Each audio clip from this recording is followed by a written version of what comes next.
Hello everyone, welcome और welcome back to this channel. This is your physics mentor Shubham और आज की इस वीडियो में हम लोग देखने वाले हैं आपका डायमेंशन एनालिसिस की कुछ लिमिटेशंस। इसके पहले वाली वीडियो में हमने देखा था किस प्रकार से आपके क्या क्या यूजेस होते हैं डायमेंशन एनालिसिस के, आप कहाँ कहाँ यूज़ कर सकते हो। और इसके बाद हमने देखा था बहुत ढेर सारी क्वेश्चंस देखा था, जो कि लेक्चर नंबर 5 है आपका, वो बहुत ही ज़्यादा इंपॉर्टेंट है। अगर आपने उसे नहीं देखा है तो जाके देख लो।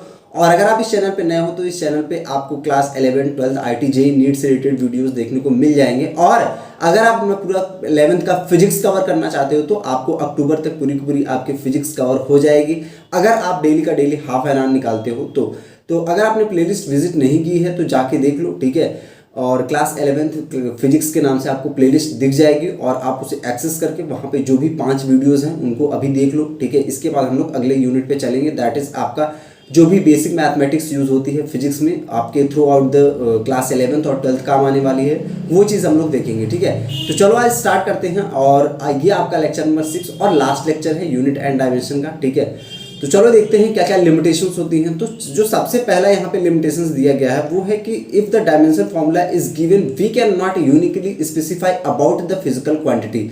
इसका मतलब क्या हुआ कि अगर किसी फिजिकल क्वांटिटी का हमको डायमेंशन फॉर्मूला दिया गया है तो मैं ये नहीं बोल सकता हूं कि वो पर्टिकुलर फॉर्मूला इस फिजिकल क्वांटिटी का होगा। क्यों? क्योंकि एक मैंने नोट में पॉइंट लिखाया था, अगर आपने सारे वीडियो सारे लेक्चर्स देखे हो तो उसमें मैंने लिखाया था कि अगर किसी क्वांटिटी की जो आपका डायमेंशन फॉर्मूला है, ठीक है, मतलब एक डायमेंशन फॉर्मूला किसी दो क्वांटिटी का हो सकता है, ऐसा मैंने लिखाया था, ठीक है।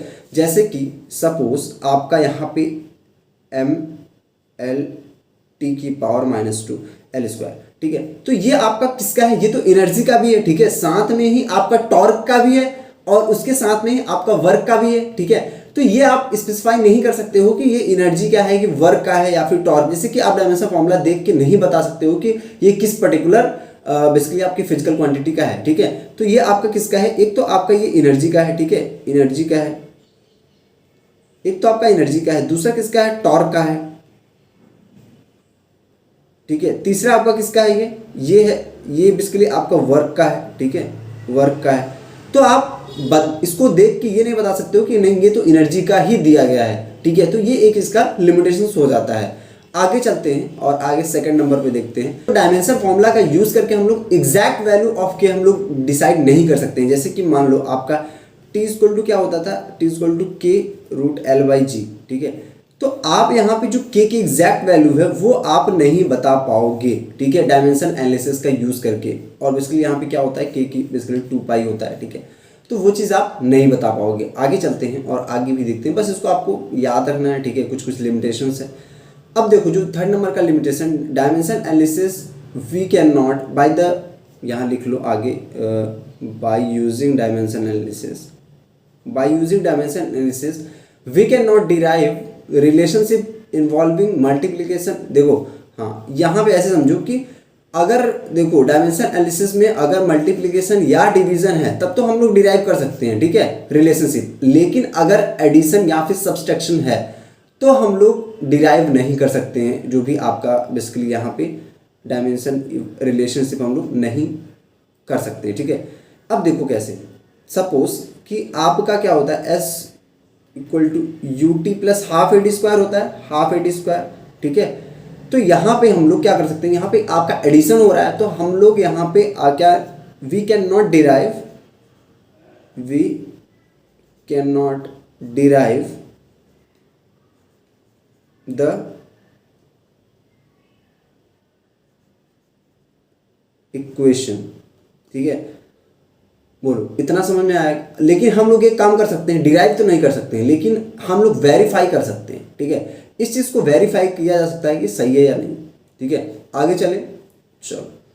अब देखो in mechanics we can not derive the formula if it contains more than 4 physical quantity, ठीक है। अगर 4 फिजिकल क्वांटिटी मतलब 4 या मोर देन 4, ठीक है, तो हम लोग उसको क्या कर सकते हैं? We can not derive the formula. अगर 3 है तो वी कैन डिराइव, अगर 3 से ज़्यादा बेसिकली 4 या फिर 4 से ज़्यादा है तो हम लोग डिराइव नहीं कर सकते हैं। सपोज कि आपका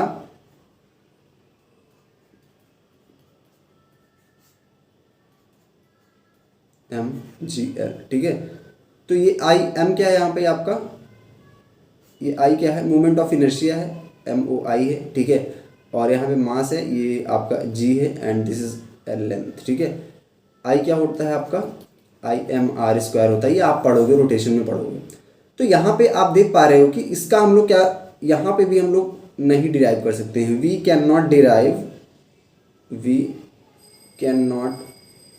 डिराइव द अबव फॉर्मूला,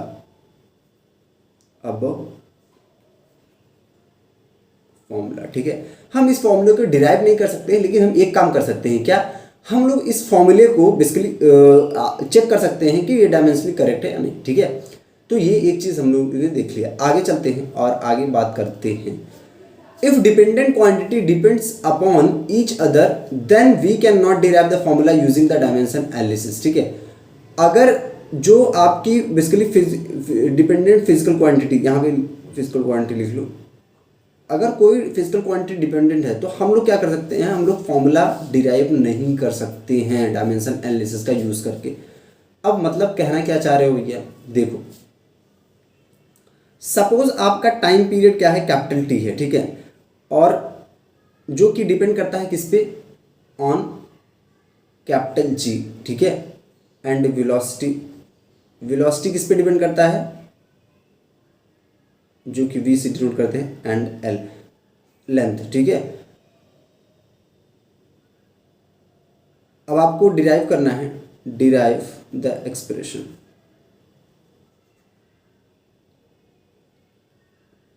अब क्या करोगे, एक्सप्रेशन डिराइव करने के लिए आप क्या करोगे, सिंपल आप वही मेथड लगाओगे, क्या, T is proportional to some constant, क्या, G V L, ठीक है।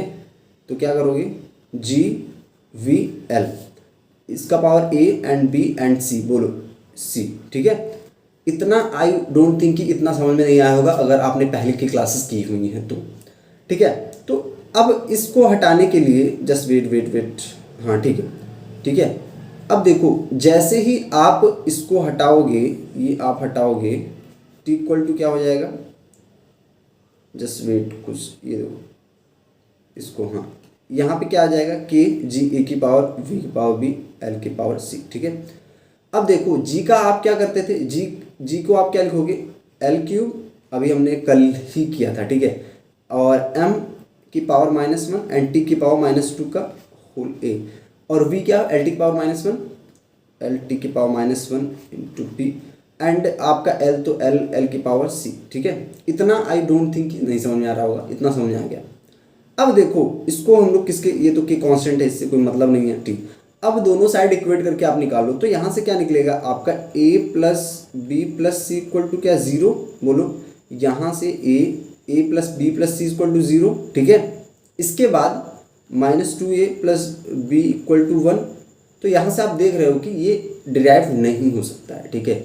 It can not be derived, आप लिख दो सिंपल, यहाँ पे देख लो कि it can not be derived, ठीक है। तो यहाँ पे अगर डिपेंडेंट फिजिकल क्वांटिटी डिपेंड एक दूसरे पे डिपेंड करती हैं तो हम लोग वहाँ से डायमेंशन एनालिसिस का यूज़ करके डिराइव नहीं कर सकते हैं, ठीक है। फॉर्मूला हम लोग डिराइव नहीं कर सकते हैं। आगे चलें क्या, आगे चलते हैं। Using the dimension analysis we can not derive formula involving the trigonometric log और एक्सपोनेंशियल, ठीक है। तो आप सॉरी, तो आप डायमेंशन एनालिसिस का यूज़ करके जो भी ट्रिग्नोमेट्रिक हो गए, लॉगरिथमिक फंक्शन हो गए, एक्सपोनेंशियल फंक्शन हो गए, इनका फॉर्मूला अगर ये बेसिकली किसी फॉर्मूले में आ रहे हैं तो हम लोग उसको डिराइव नहीं कर सकते, ठीक है। तो जैसे कि सपोज आपकी एनर्जी है U equal to U0 sine square omega T, ठीक है। तो आप इसको यहाँ पे देख रहे हो ना, ट्रिग्नोमेट्रिक फंक्शन आ रहा है, तो आप इसको डिराइव नहीं कर सकते हो। तो ये यहाँ पे लिख लो, we can not derive, we can not derive, ठीक है। बोलो इतना समझ में आ गया। एक और है, दैट इज यहाँ पे 6 लिख लो, कि हम लोग डायमेंशन एनालिसिस का यूज करके नहीं पता लगा सकते हैं कि whether the quantity is vector और स्केलर, ठीक है। तो by using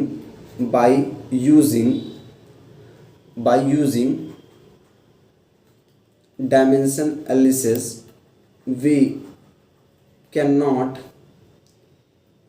predict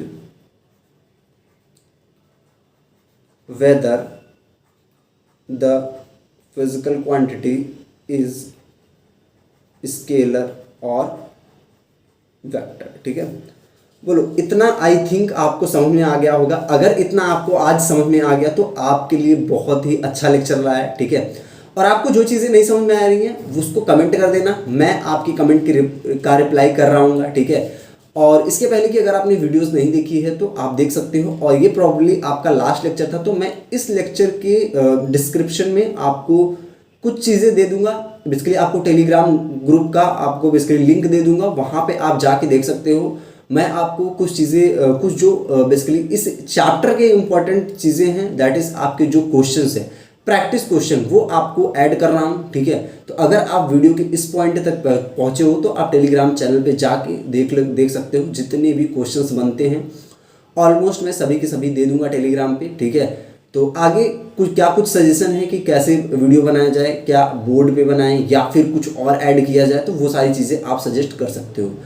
तो मिलते हैं अगले लेक्चर में और अगले चैप्टर के साथ, दैट इज़ आपका basic mathematics for physics start होगा। ठीक है, 2-3 लेक्चर चलेगा वो, इसके बाद हम लोग बेसिकली वेक्टर स्टार्ट करेंगे। तो बस आज के लिए इतना ही, मिलते हैं अगले वीडियो में। Bye, take care, till then keep striving, keep achieving, keep learning, bye.